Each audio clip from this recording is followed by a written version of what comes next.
ছুটির দিনের সকালটা একটু অন্যরকম, অলসতায় ভরা, কিন্তু সেই দিন সকালটাকে আরও বেশি করে চেনা যায়, সূর্যের রোদকে অনুভব করা যায়। গুড মর্নিং বন্ধুরা, আজ রবিবার, ছুটির দিন, তাই ঘুম ছাড়তেই চাইছে না। ঘুম থেকে উঠে ঘড়ির দিকে তাকিয়ে দেখি, ও বাবা, 7টা বেজে গেছে। অন্যদিন তো সকাল সকাল উঠে তাড়াহুড়ো করে ঘরের কাজ সেরে, স্নান সেরে, পুজো সেরে যে যার ডিউটি বেরিয়ে যেতে হয়। কিন্তু রবিবার মানে একটু অলসতা। ঘুম থেকে উঠে নিজেকে একটু ফ্রেশ করে নিয়ে সকালে নিজেকে একটু বেশি সময় দেওয়া যায়। আর এই দিনের সকালটার সঙ্গে একটু বন্ধুত্ব বাতিয়ে নেওয়া যায়। হালকা হালকা ঠান্ডা পড়েছে, কিন্তু ঠান্ডাটা ঠিক তেমন অতটাও বেশি না। তাই সকাল সকাল নিজেকে ফ্রেশ করে নিয়ে টিভিতে একটু হনুমান চালিসা চালিয়ে নিয়ে ঘরটা একটু গুছিয়ে নেওয়া যাক। কারণ হনুমান চালিসার মধ্যে এমন একটা পাওয়ার আছে যেটা মন এবং শরীরের দুটোই চনমনে করে। এটা সকাল সন্ধ্যে যদি আমরা শোনা যায়, তাহলে আমাদের কাজের গতি দ্বিগুণ হয়ে যায়। তাই টিভিতে হনুমান চালিসা চালিয়ে নিয়ে আমি ঘরটাকে একটু গুছিয়ে নিলাম। আর সকাল সকাল ঠাকুরের গান শুনলে দিনটাও ভালো যায়, আলাদাই একটা এনার্জি পাওয়া যায়। আচ্ছা, আর কার কার আমার মতো এটা মনে হয় একটু কমেন্টে জানিও।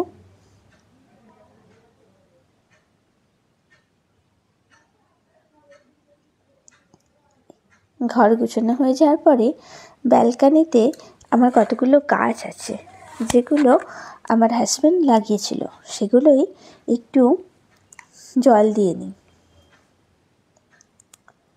গাছের শখ আমাদের বাড়ির সকলেরই, কিন্তু কি বলতো, ছাদে খুব বেশি গাছ লাগালে হনুমানে রাখতে দেয় না। আর আমার হাজব্যান্ড বলে, এত বেশি হনুমান চালিসা শুনলে কি হবে, হনুমান তো আসবেই। কত শখ করে কিছু বাহারি জবা ও গোলাপ কিনে লাগিয়েছিলাম, কিন্তু হনুমানে সব নষ্ট করে দিয়েছে। এমনকি 2টো অপরাজিতা গাছও লাগালাম, কিছুদিন ফুল হলো, ব্যাস, তারপরে গাছগুলোই আর হতে দিল না। এবার এই জন্য ছাদে খুব একটা গাছ লাগাই না। এই গাছগুলো আমার হাজব্যান্ড নার্সারি থেকে নিয়ে এসেছিল, এবং যখন ফুল হয় তখন পুরো মন ভরে যায়। বাড়ির চারিদিকে, মানে ঘরের ভিতরে চারিদিকে গাছ লাগালে একটা ফ্রেশ ফ্রেশ অনুভব করা যায়, বেশ ভালো লাগে। এরপর সকাল সকাল স্নান সেরে আমার দেবতার সেবা দিতে গেলাম। প্রথমে ফুল তুলে এনে তারপর ঠাকুর ঘর পরিষ্কার করে নিয়ে ভগবানের উদ্দেশ্যে সেবা দিলাম।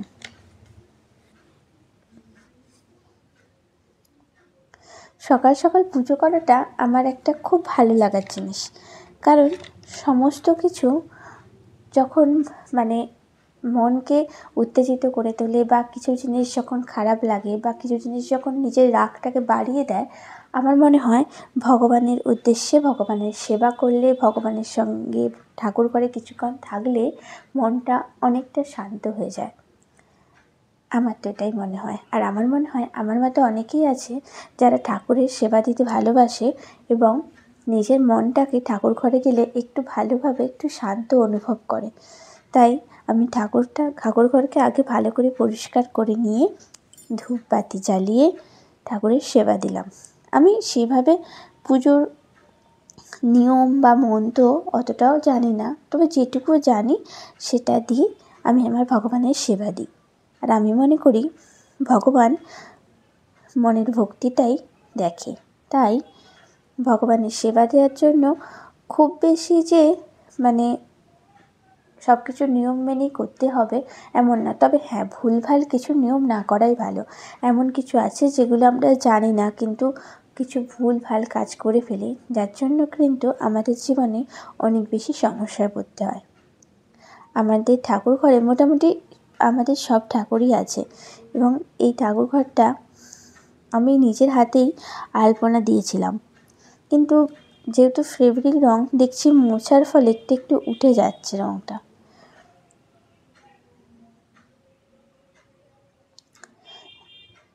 ঠাকুরের সেবা দিয়ে আমি সারা বাড়ি ধুনো দিয়ে পুজো শেষ করলাম। ছাদের কাছে যখন আমি ফুল তুলছিলাম, তোমরা সকলেই হয়তো দেখলে আমি পিছন দিকে ঘুরে তাকিয়ে একটু হাসছিলাম, কারণ আমি যখন ছাদে ফুল তুলছিলাম আমার হাজব্যান্ড পিছনে এসে দাঁড়িয়ে বলছে, ও সকাল সকাল এসব হচ্ছে, মানে ভিডিও বা ব্লগ হচ্ছে। আমি তাই জন্য একটু হাসছিলাম।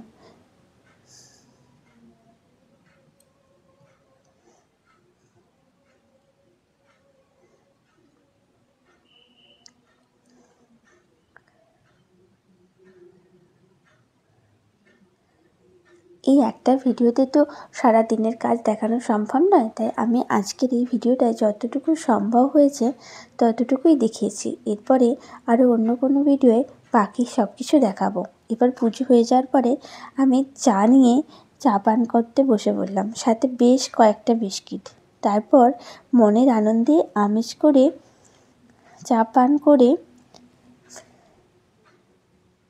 একটু গান শুনতে শুনতে নিজেকে একটু গুছিয়ে নিলাম। এরপর আমার অনেক দিন ধরে একটা ইচ্ছা ছিল, আমাদের কাছাকাছি এক লোকনাথ মন্দির আছে, লোকনাথ বাবার মন্দিরে যাওয়ার, বাবার দর্শনের জন্য। তাই সেই উদ্দেশ্যে বাবার দর্শনের জন্য বেরিয়ে পড়লাম। কিন্তু ওখানে যেহেতু ভিডিও বা ফটো তোলা অ্যালাউ নেই, তাই আমি ওখানে গিয়ে কোনো ছবি তুলতে পারলাম না। পুজো দিয়ে এসে প্রসাদ খেয়ে আমি আমাদের যে পুগো আছে, অর্থাৎ আমাদের যে পোষ্য, তাকে আমার হাজব্যান্ড আর আমি দুজনে মিলে স্নান করিয়ে নিলাম।